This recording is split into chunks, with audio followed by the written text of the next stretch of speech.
Je viens de faire une super stupide connerie. Je suis tombé amoureux d'une meuf en 2 secondes. Je marchais comme ça, je l'ai vue passer dans une autre direction. Elle avait les cheveux longs. Elle marchait comme ça, après elle s'est retournée, elle m'a regardé. J'ai ressenti genre un courant électrique dans mon corps. Son visage était genre juste le visage que j'aurais rêvé de voir. T'sais. Alors attention, attention. Je viens d'avoir un putain de coup de flippage. Parce que je rentrais chez moi, un endroit que j'ai l'habitude d'emprunter tout le temps. Et je croise jamais de meufs. Et là, devinez quoi? Je croise une meuf.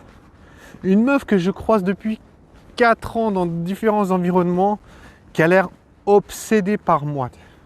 Genre vraiment chelou. Cette meuf, elle est vraiment toujours bizarre parce qu'elle me regarde tout le temps bizarrement. J'ai eu le malheur de parler avec elle une fois. Elle a commencé à se faire des films, je pense. Et là, je soupçonne qu'elle n'était pas sur ce passage par hasard. À la limite, je m'en bats les couilles de cette meuf. Je ne la calcule pas. Elle m'intéresse zéro. Elle me regarde souvent et elle va jamais me dire quoi que ce soit. Le problème avec ce genre de meuf, c'est que tu vas les croiser à 10 milliards d'endroits. Parce qu'elles savent où tu vas passer. Elles savent... Après, on va dire, oui, c'est la paranoïa.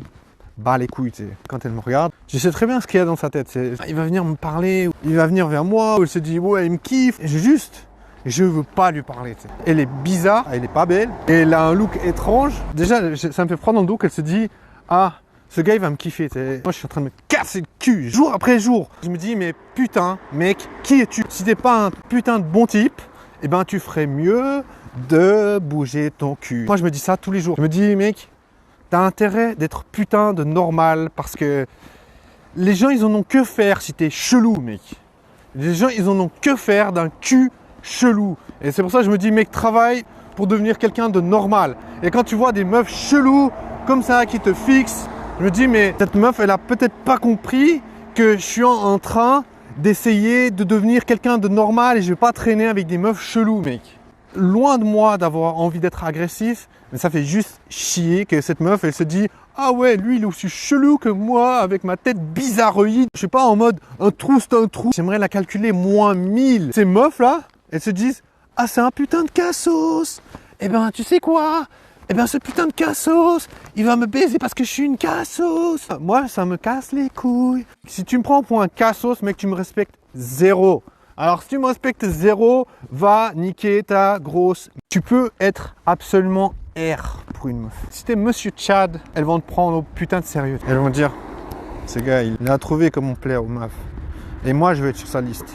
Je suis en train d'écouter une meuf parler sur les réseaux anonymes.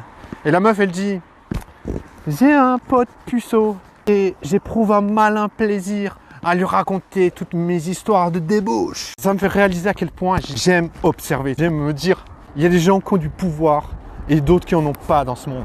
Tu vois, la meuf, elle a une richesse. Elle a l'accès au sexe. Tu peux dire tout ce que tu veux, à qui tu veux, à tout le monde que tu veux, même planétaire. Déjà, si tu ne comprends pas le monde, c'est ton problème, c'est ta faute.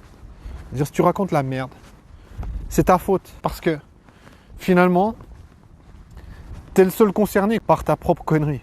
Au final, il faut assumer qu'est-ce que tu racontes, qu'est-ce que tu as envie de dire. Il n'y a que ça qui peut te faire évoluer. Quand je regarde les gens, là, je viens de croiser des gens qui étaient en couple. C'était 2 couples, en fait, qui étaient ensemble. Je me dis, j'ai jamais vraiment vécu ça. J'ai déjà été en couple quand j'étais ado, enfin, quand j'étais à l'école. Mais c'était pas vraiment un couple. Enfin, c'était juste, la meuf, elle était attirée par mon apparence. Et voilà, j'étais à l'école, donc je veux dire, tu peux pas être vraiment bizarre. La meuf, elle va pas dire, qu'est-ce que tu fais dans la vie, combien tu gagnes, est-ce que t'as une voiture, T'es à l'école. La meuf, elle te fait pas chier, tu vois, t'as pas un statut. Donc, à l'école, il n'y avait pas un problème. Les meufs, voilà, elles veulent être en couple avec moi, tac, on passait du temps ensemble. Mais j'ai jamais été vraiment en couple. Donc quand je vois des gens qui sont en couple, je me dis, je suis une sorte de incel parce que j'ai jamais vraiment vécu ça en fait. Bien sûr, c'est triste, mec.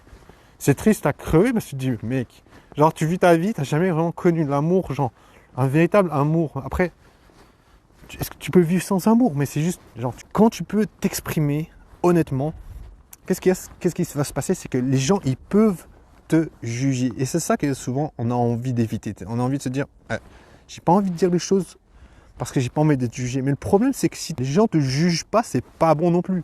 c'est aussi négatif de ne pas être jugé parce que finalement, les gens, ils savent pas qui tu es. À partir du moment où les gens, ils peuvent pas te juger, c'est comme s'ils te jugent négativement de ne pas pouvoir te juger parce qu'ils savent pas qui tu es. Genre, ça devient tout aussi négatif que d'être jugé, en fait. C'est ça qui est assez chelou, en fait. C'est chelou parce qu'on croit faire bien en n'étant pas jugé, mais en fait, on est jugé pour ne pas être jugé.